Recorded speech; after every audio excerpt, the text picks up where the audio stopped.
Hi there, folks. This is Mitch Firestone with Precision Trading Labs in New York City. Welcome. I am here today to help you guys address a question that I'm sure most of you have, and in fact, since you're watching this, probably all of you have, which is I've always wanted to make money in the market, but how do I really acquire the knowledge and the skills in order to do that? And in fact, is there a roadmap to doing that? Is there a GPS that might help me do that? And so, where do I begin? So, what I want to do is, in today's approximately a 15-minute video, is to lay the foundation for some nice free content that I and my business partner and co-founder of Precision Trading Labs, Ryan Nocera, are going to provide to you. Following this video, there was a more detailed video that will start to introduce various concepts and essentially to lay out the roadmap for becoming a successful trader. And then most importantly, the third stage of this will be a free webinar that Ryan and I will conduct, where we'll kind of go in, look at the markets, answer some questions, look at some symbols that you guys may be looking at and want to sort of basically talk about, and we'll demonstrate some of the concepts that we'll illustrate in this video as well as the one that follows, and that will help to sort of lay the foundation and kind of give you a roadmap for, okay, this is kind of the path and kind of the various pieces of knowledge that I really need to acquire. And so we will kind of demonstrate, and I'll kind of introduce today the concept of having a lens or a way of looking at price action. There are numerous ways to look at price action. I'm going to sort of give you a very introductory look at sort of how Ryan and I look at it. We also will talk a little about risk management, as well as having a style and a methodology that will also allow you to trade really in sort of any sort of time frame and style that you want. In other words, you want to trade intraday and be a very active intraday trader, you can do that. If you want to basically be a swing trader through either equities or even trading options, you can do it that way. And so I'll kind of demonstrate a couple of those things. What we're looking at right here is a Slack room. And I'm sure a number of you guys, perhaps through your jobs or through clubs or whatever, I'm sure a lot of you are familiar with Slack. We use Slack here as the vessel where for delivering part of our content to our subscribers and students. And so I'm going to kind of show you a couple of things that we put up this week. Today's July 6th, July 8th. It's been a very active week, which started on July 6th. And we've had a number of successful swing trades as well as intraday trades. So I'll kind of show you a couple of before and after pictures of what those look like to sort of kind of help you become familiar with how we present information and how we present trade setups, as well as, in a sense, the education, a little flavor of some of the education that we provide, as well as showing how, in fact, we lay out these trades. And you'll see that when we present trades, risk management is of paramount importance. Before you worry about how much you can make in a trade, you should always know what can you potentially lose. If you're a superstar trader, and you're right 2/3 or 70% of the time, again, you're a superstar, and you're an incredible superstar if those 60 or 70% of the time, you're getting 3-to-1 on your trades. In other words, if you lose, if your average loss is $100 a trade and your average win is $300, and you're doing this right 60 or 70% of the time, you're a superstar. But that also means that you're wrong 30% or a third of the time. Okay, so you have to know what's the line in the sand on any trade that you have, what's your stop, and actually be disciplined about following it. So anyway, I'm going to kind of show you a couple of examples of some setups here to sort of lay the foundation for the video and the webinar that we're going to do, because you'll be seeing these charts and you'll start to see our methodology over and over and over again. So anyway, here, let me kind of show you what I'm talking about here. So this was a little setup we had on the Russell 2000 ETF. Okay, this is a 30-minute chart, so of course each bar here represents a half hour of price action. And so at the time that I noticed that I looked at this, and in fact I had looked at this a day or two before, I had noticed that there was this little area of consolidation here, and then price kind of plummeted out of there, as evidenced by that large red candle, and then price kind of came back and kissed this level right at the front a couple of times, but never really went in to any great degree. It really just kind of grazed it. So really this level we thought was an area of what could be considered to be downward price pressure that was created by an exhaustion of buyers below here. So all that were left up here were sellers. And so as a result, when price came back here again, that was the thought was, okay, there is still some price pressure left in here, and we can expect to see price fall out of here. So at the time I posted this at 9:45 a.m., about 15 minutes after the open, this trade went up, and so basically saying you could either short the stock right here, or in fact you could also buy a long put. Okay, so there was a choice of either shorting the stock or buying a put, but both of course directed at the same exact aim, which was when price came here, we were looking for and expecting a drop out of this level. Okay, so that was the setup here. And then if we then go, we kind of go through a little slideshow here, so you can see about a half an hour later, price had dipped into this level and then actually kind of dropped nicely out of that. So it dropped down there. And then over the course of the day, there was another snapshot. And then right here, you can see around about 1:30, about 4 hours after the open, it was now down to about here. So it had fallen from about 145.30 to 143.40. So this represents about a $2 drop here.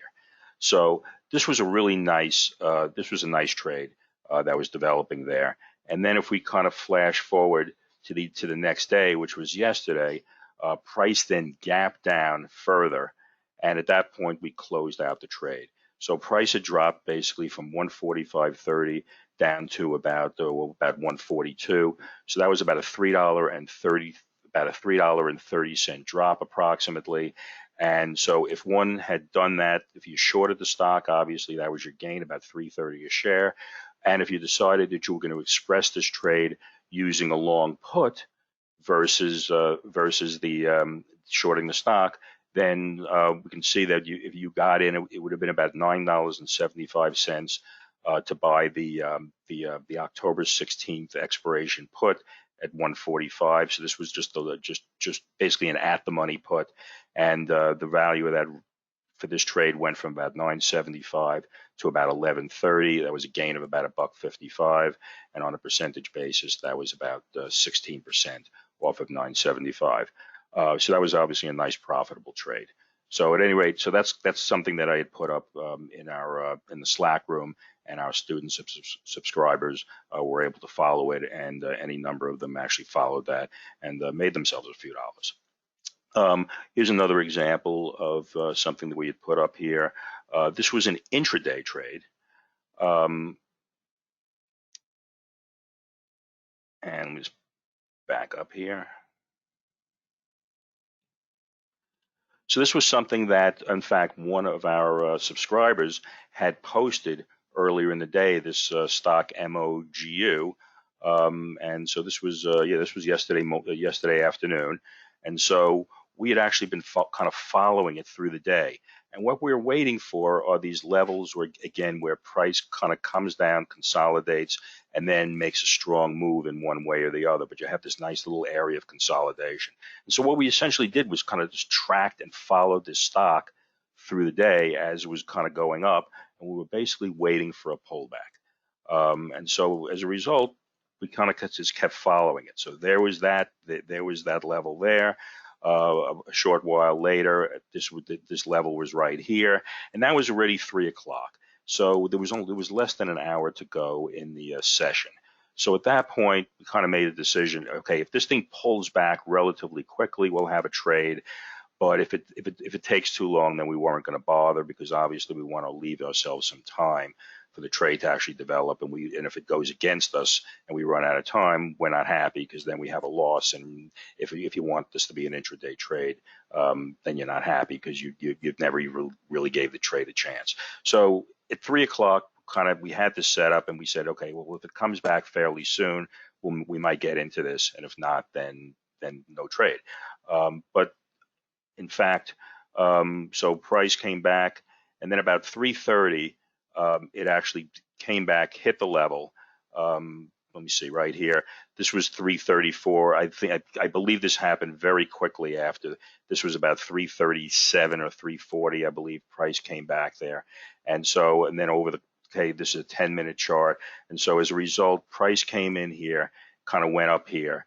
And then at that point, obviously, we only had about 7 minutes to go in the session, so we were not going to get greedy. And so at that point, I took off the trade. But that was a nice 1.5 to 1 trade here. And as long as we're talking about the ratios here, you can see this was the entry point, 560. We set the stop at 517, so that's 43 cents of risk. And then as a result, when price went up here, you can see that we made, basically this thing went up to about 625. So we made about 65 cents a share versus having about 43 cents of risk. So that's about a 1.5 to 1 trade. But you can see on all of our trades and how we present things, everything is presented with a very clear indication of what the trading level is. Once you go through our webinars and our program, you'll understand exactly what's behind these levels. And then, so what we do is we lay out what the levels are. We then have clear entry points, clear stops, and then we kind of use these risk and reward ratios in order to help establish profit targets. Okay. And the last thing I want to kind of show you here is something that had occurred yesterday. One of the things we do when we present our trades is also, it's oftentimes a springboard for actually a lesson as well. And so this was something that I kind of put up here yesterday, where there was a stock where everyone's familiar, of course, with the concept of having the net change from the previous day. So if something went up, something closed at 100, something is up today at 101, it's up 1%. But in fact, it may have closed at 100, and in fact, it may have gone as high as 102, and now it backed off to 101. So yes, it's up 1%, but in fact, in relation, if it had gapped up to 102 and then pulled back, it's actually down $1 from when it opened.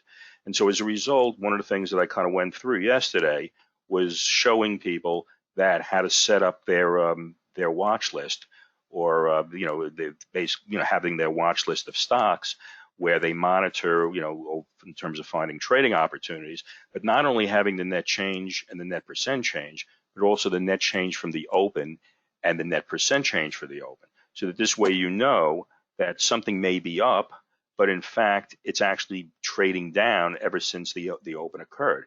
So here, Novavax, which is one of the COVID vaccine companies, is a perfect example of that. So this thing gapped up huge yesterday because of the fact that it got $1.5 billion from the U.S. government to help finance its clinical trials.